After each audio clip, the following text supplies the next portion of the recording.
사장님, 정말 이러시면 안 됩니다. 제발 일주일만 더 시간을 주세요. 28살 민주는 무릎이라도 꿇고 싶은 심정으로 사채업자 앞에 고개를 숙였습니다. 그의 등 뒤로는 허름한 식당의 탁자들이 어지럽게 널려 있었고 한쪽 벽에는 정성이라는 빛바랜 간판이 위태롭게 걸려 있었습니다. 일주일 전 아버지가 갑작스러운 심장마비로 세상을 떠난 후 민준의 세상은 송두리째 무너져 내렸습니다. 아버지가 남긴 것은 낡은 식당과 3억 원이라는 감당할 수 없는 빚뿐이었습니다. 일주일? 내가 자선사업가인 줄 알아? 험상궂은 인상의 사채업자가 테이블을 손가락으로 탁탁 치며 비웃었습니다. 그의 옆에는 검은 양복을 입은 남자 둘이 팔짱을 낀 채 민준을 위협적으로 쳐다보고 있었습니다. 아버지가 돌아가신 지 얼마 되지 않았습니다. 장례식 치르느라 정신이 없어서. 그건 내 사정이고 약속은 약속이야. 다음 주까지 원금 일부라도 갚지 않으면 이 가게 바로 우리 차지가 되는 거야. 알았어? 사채업자는 덧붙여 쐐기를 박았습니다. 아, 그리고 자네 어머니가 매일 시장에서 나물 파시는 거 딱 해죽겠더군. 길바닥에 나앉기 싫으면 알아서 잘해. 그 말을 끝으로 사채업자 일행은 식당을 나갔습니다. 민주는 그 자리에 주저앉아 마른 세수를 했습니다. 눈물이 핑 돌았지만 울 시간조차 없었습니다. 이제 이 모든 짐을 혼자 짊어져야 했습니다. 그날 밤 민주는 텅 빈 식당에 홀로 남아 아버지의 유품을 정리하기 시작했습니다. 낡은 주방 기구, 손때 묻은 앞치마, 빛바랜 사진들. 모든 것이 아버지의 고단했던 삶을 말해주는 듯 했습니다. 그러다 민주는 아버지의 낡은 책상 서랍 깊숙한 곳에서 딱딱한 무언가가 만져지는 것을 느꼈습니다. 이게 뭐지? 서랍을 완전히 빼내 안쪽을 더듬자 숨겨진 공간이 나타났습니다. 그 안에는 먼지 쌓인 작은 금고가 있었습니다. 민준의 심장이 세차게 뛰기 시작했습니다. 아버지에게 이런 것이 있을 줄은 상상도 못했습니다. 민주는 떨리는 손으로 금고를 꺼냈습니다. 낡았지만 견고해 보이는 금고였습니다. 비밀번호를 몰라 한참을 망설였지만 문득 아버지의 생신이 떠올랐습니다. 설마 믿져야 본전이라는 생각으로 아버지의 생년월일을 눌렀습니다. 철컥하는 소리와 함께 금고 문이 열렸습니다. 민주는 마른 침을 삼키며 조심스럽게 문을 열었습니다. 금고 안은 의외로 단출했습니다. 낡은 가죽 다이어리 한 권, 녹슨 열쇠 꾸러미, 그리고 빛바랜 사진 한 장이 전부였습니다. 사진 속에는 젊은 시절의 아버지와 처음 보는 아름다운 여인이 다정하게 웃고 있었습니다. 민주는 혼란스러웠습니다. 평생 식당 일만 하며 고생만 하신 줄 알았던 아버지의 비밀스러운 물건들이었습니다. 민주는 조심스럽게 다이어리를 펼쳤습니다. 아버지의 정갈한 글씨체가 눈에 들어왔습니다. 첫 장에는 이렇게 쓰여 있었습니다. 아들아, 만약 내가 이걸 읽게 된다면 아비는 이미 이 세상 사람이 아니겠구나. 부디 이 글이 너에게 힘이 되길 바란다. 민주는 떨리는 손으로 다이어리를 넘기기 시작했습니다. 그 안에는 민준이 전혀 알지 못했던 아버지의 또 다른 삶이 고스란히 기록되어 있었습니다. 아버지는 젊은 시절 잘 나가는 사업가였습니다. 건실한 중소기업을 운영하며 남부럽지 않게 살았지만 가장 믿었던 친구에게 배신당해 모든 것을 잃고 빚더미에 올라앉게 된 것이었습니다. 상철이 그놈만은 용서할 수 없다. 다이어리에는 상철이라는 이름이 여러 번 등장했습니다. 민주는 그 이름이 낯설지 않았습니다.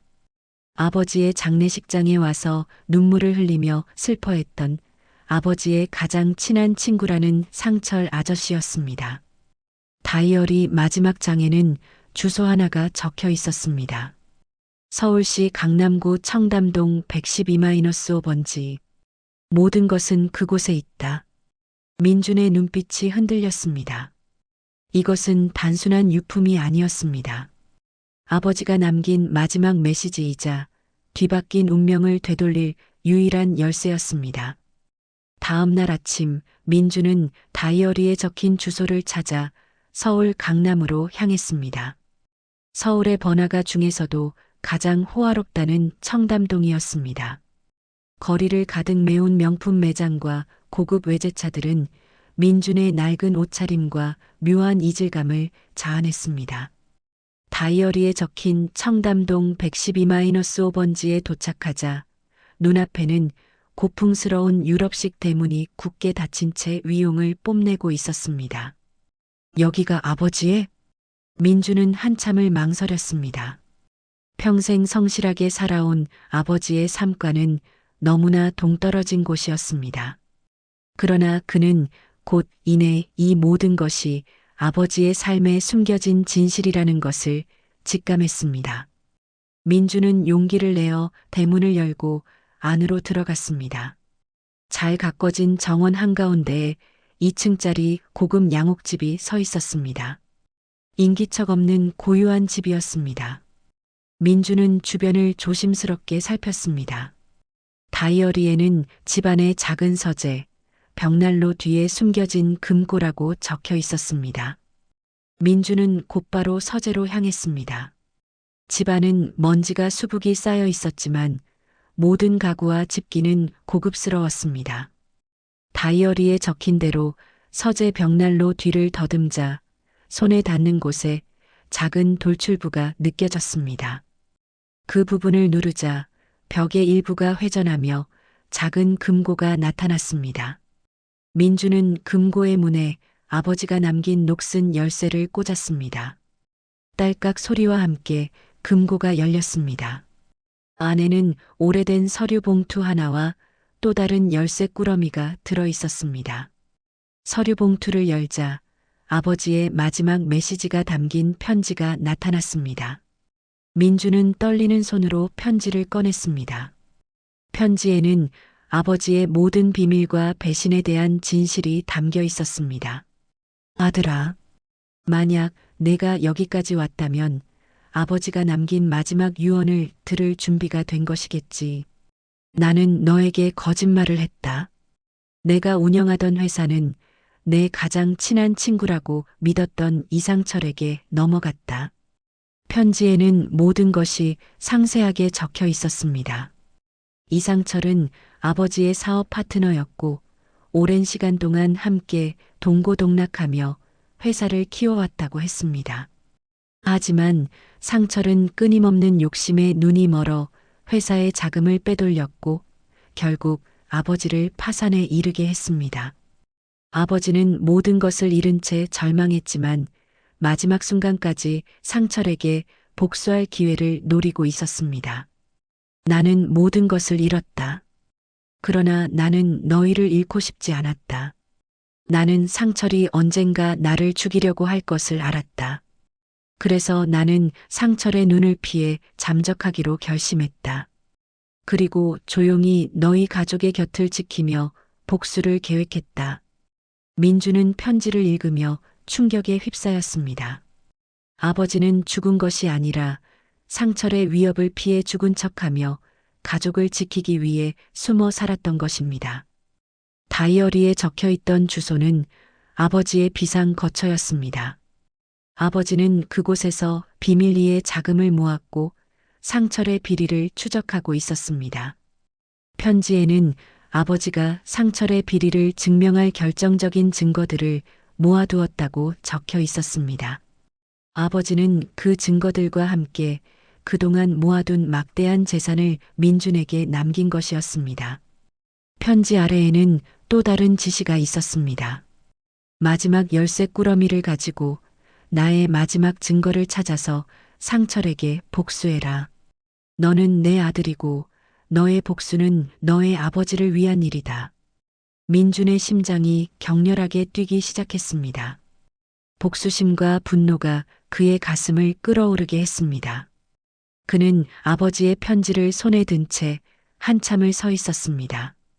이것은 단순한 상속이 아니었습니다. 이것은 아버지가 그에게 남긴 마지막 유언이었습니다. 집으로 돌아온 민주는 텅 빈 식당에 들어섰습니다. 이전에는 좌절감으로 가득했던 공간이었지만 이제는 이곳이 그의 복수를 시작할 무대가 되어야 한다는 것을 깨달았습니다.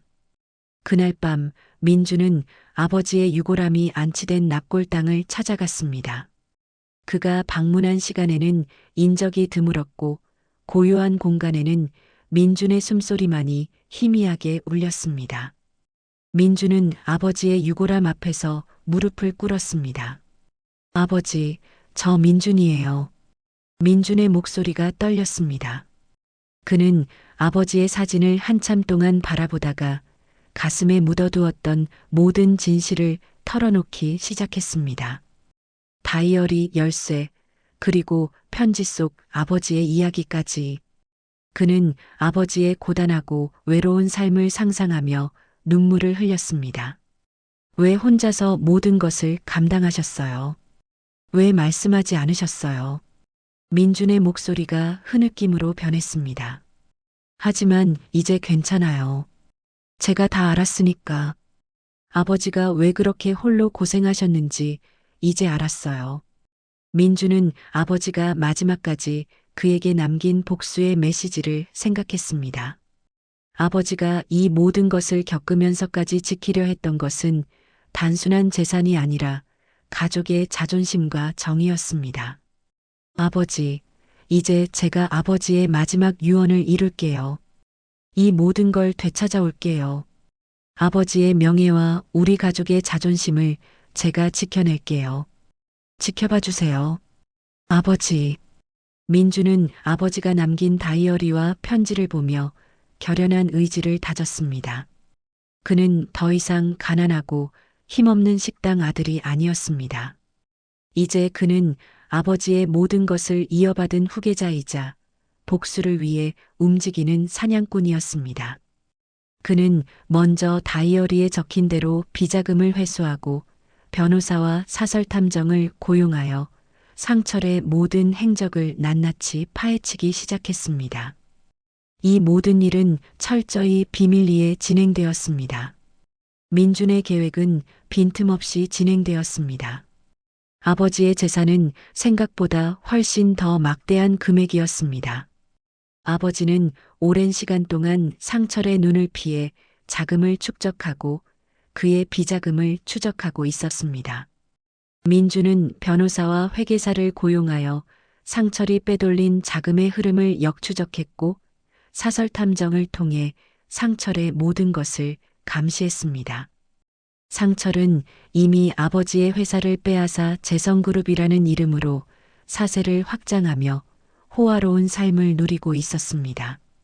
고급 승용차, 최고급 아파트, 연예인들과의 호화로운 파티, 이 모든 것이 아버지의 피와 땀으로 이룬 성과였다는 사실에 민준의 분노는 극에 달했습니다. 상철은 비자금을 여러 개의 페이퍼 컴퍼니를 통해 관리하고 있습니다. 그리고 자금의 일부는 해외로 빼돌린 정황도 포착했습니다. 민준이 고용한 회계사가 굳은 표정으로 보고했습니다. 이 비자금의 시작점이 아버지의 회사였다는 걸 증명할 수 있습니까? 네, 가능합니다. 자금의 이동 경로를 모두 확보했습니다. 민주는 다음 단계로 상철을 완전히 파멸시킬 결정적인 증거를 찾기 시작했습니다. 사설탐정은 상철이 아버지에게 약물을 투여해 심장마비로 위장했다는 사실을 알고 있었습니다. 그는 아버지의 마지막 주치의를 찾아냈고 그의 증언을 녹취했습니다. 상철이 아버지에게 줬던 약물에는 치명적인 심장마비 유발 성분이 들어있었던 것입니다. 민주는 이제 복수를 위해 모든 준비를 마쳤습니다. 일주일 후 재성그룹 본사 이사회 회의실. 민주는 단정한 정장 차림으로 회의실 문을 열고 들어갔습니다. 회의실에는 상철을 포함한 재성그룹의 주요 임원진들이 앉아 있었습니다. 상철은 민준을 보자마자 눈살을 찌푸렸습니다. 자네가 여긴 왜 왔나? 경호원, 당장 이 친구를 밖으로 내보내. 상철은 회의실 문가에 서 있는 경호원에게 손짓했습니다. 그때 민준이 조용하지만 단호한 목소리로 말했습니다. 박 사장님, 저는 이제부터 이사회에 참석할 권리가 있습니다. 상철이 비웃었습니다. 뭐라고? 자네가? 이 식당 아들이 무슨 헛소리를. 민준은 주머니에서 서류 한 장을 꺼내 상철에게 건넸습니다. 상철은 서류를 훑어보더니 얼굴이 하얗게 질렸습니다. 그것은 민준이 재성그룹의 지분 30%를 보유하고 있다는 증명서였습니다. 이건 말도 안 돼. 상철이 소리쳤습니다. 민준은 평온한 표정으로 의자에 앉았습니다. 다시 소개하겠습니다. 저는 박정호 회장의 아들 박민준입니다.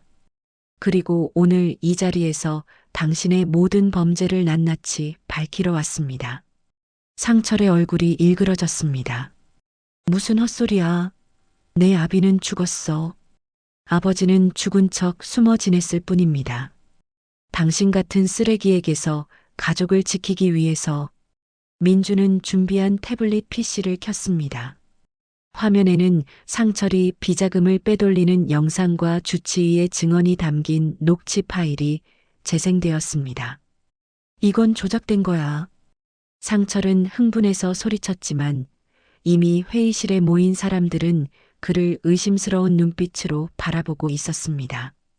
상철, 모든 것이 이 문서에 있습니다. 아버지가 당신에게 당했던 모든 비리가 담긴 증거들이죠.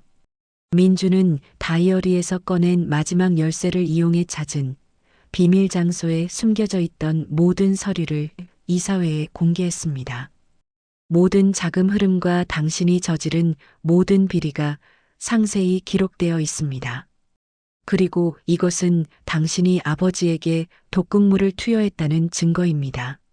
상철의 얼굴이 완전히 무너졌습니다. 그는 민준을 향해 달려들었지만 경호원들에 의해 제지당했습니다. 이사회에 요청합니다. 재성그룹 박철수 대표의 해임과 동시에 모든 민영사상 책임을 물어달라고 요청합니다. 민준은 이사회 임원들을 향해 침착하게 말했습니다. 이사회는 지금 당장 표결에 붙입시다. 민준의 말이 끝나자마자 이사들 사이에서 웅성거림이 터져나왔습니다. 그리고 이사들이 하나둘 손을 들기 시작했습니다. 모든 이사들은 민준의 손을 들어주었습니다. 아니야. 이건 함정이야. 함정이라고. 상철의 절규가 회의실에 울려 퍼졌습니다. 그가 분노에 찬 눈으로 민준을 노려보았습니다. 내 아비는 아무것도 가진 게 없었어. 전부 내가 만들어준 거라고. 민준은 그런 상철을 무표정하게 바라보며 말했습니다. 아버지가 말씀하셨습니다. 아무것도 가진 게 없는 자가 가장 무서운 법이라고요. 회의실 문이 열리고 경찰이 들이닥쳤습니다. 그들은 상철에게 수갑을 채웠고 상철은 모든 것을 잃은 채 경찰에 연행되었습니다. 잠깐, 이건 말도 안 돼. 난 죄가 없어. 상철의 비명은 복도 끝으로 멀어져 갔습니다.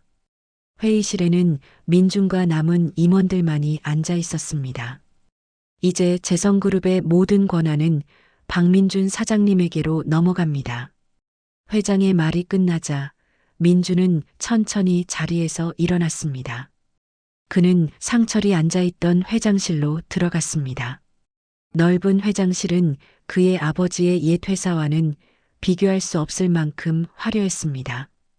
그는 창가에 서서 서울의 전경을 내려다보았습니다. 28년 전 아버지는 이곳에서 모든 것을 잃었지만 이제 그의 아들이 모든 것을 되찾았습니다. 민준의 눈가에 눈물이 맺혔습니다. 하지만 그것은 슬픔의 눈물이 아니었습니다. 정의를 실현한 자의 뜨거운 눈물이었습니다. 그날 밤 민주는 다시 아버지의 납골 땅을 찾아갔습니다. 아버지, 저 민준이에요. 제가 해냈어요. 아버지가 남기신 모든 것을 되찾아왔어요. 민준의 목소리는 평온했지만 그 안에는 깊은 감정이 숨겨져 있었습니다. 이제 편히 쉬세요. 더 이상 걱정하지 마세요. 당신의 아들 민준이 해냈습니다. 바람이 납골 땅을 스쳐 지나갔습니다. 마치 아버지가 민준에게 고맙다, 내 아들이라고 속삭이는 것 같았습니다. 민준은 고개를 숙여 깊이 감사했습니다. 그는 더 이상 빚에 쫓기던 초라한 식당 아들이 아니었습니다. 그는 아버지의 명예를 되찾은 자랑스러운 아들이자 이제 새로운 시작을 할 재성그룹의 젊은 사장이었습니다. 그 후 5년이라는 시간이 흘렀습니다. 민주는 재성그룹을 혁신적인 기업으로 탈바꿈시켰습니다. 그는 아버지의 뜻을 이어받아 투명하고 윤리적인 경영을 최우선으로 삼았고 회사는 승승장구했습니다. 그는 사업에만 매달리는 대신 젊은 시절 아버지와 함께했던 것처럼 불우이웃을 위한 봉사활동을 시작했습니다. 그가 가장 행복한 시간은 봉사활동을 하며 어린아이들을 만날 때였습니다. 그의 옆에는 항상 따뜻한 미소를 가진 여인이 있었습니다. 그 여인은 민준이 아버지를 잃고 힘들어할 때 식당에서 우연히 만난 봉사동아리 여인이었습니다. 두 사람은 서로에게 의지하며 사랑을 키워왔고 마침내 결혼을 약속했습니다. 결혼을 약속한 어느 날 저녁 두 사람은 한강이 내려다 보이는 레스토랑에서 저녁 식사를 했습니다. 그녀는 민준의 손을 잡으며 말했습니다. 민준 씨, 정말 고생 많으셨어요. 이제는 행복해질 일만 남았어요. 민준은 그녀의 손을 꼭 잡았습니다. 그의 눈에는 평화와 사랑이 가득했습니다. 아니, 이미 나는 행복해. 사랑하는 사람과 함께이고 나의 가족은 모두 제자리를 찾았어. 이제 더 이상 바랄 것이 없어. 그는 아버지의 복수를 완수하고 명예를 되찾았습니다. 그러나 그 과정에서 그는 가장 중요한 것을 깨달았습니다. 진정한 행복은 복수나 재산이 아니라 사랑하는 사람과 함께하는 소박한 일상과 따뜻한 마음이라는 것을요. 그는 이제 온전히 아버지의 아들로서 그리고 한 여인의 남편으로서 새로운 삶을 시작했습니다.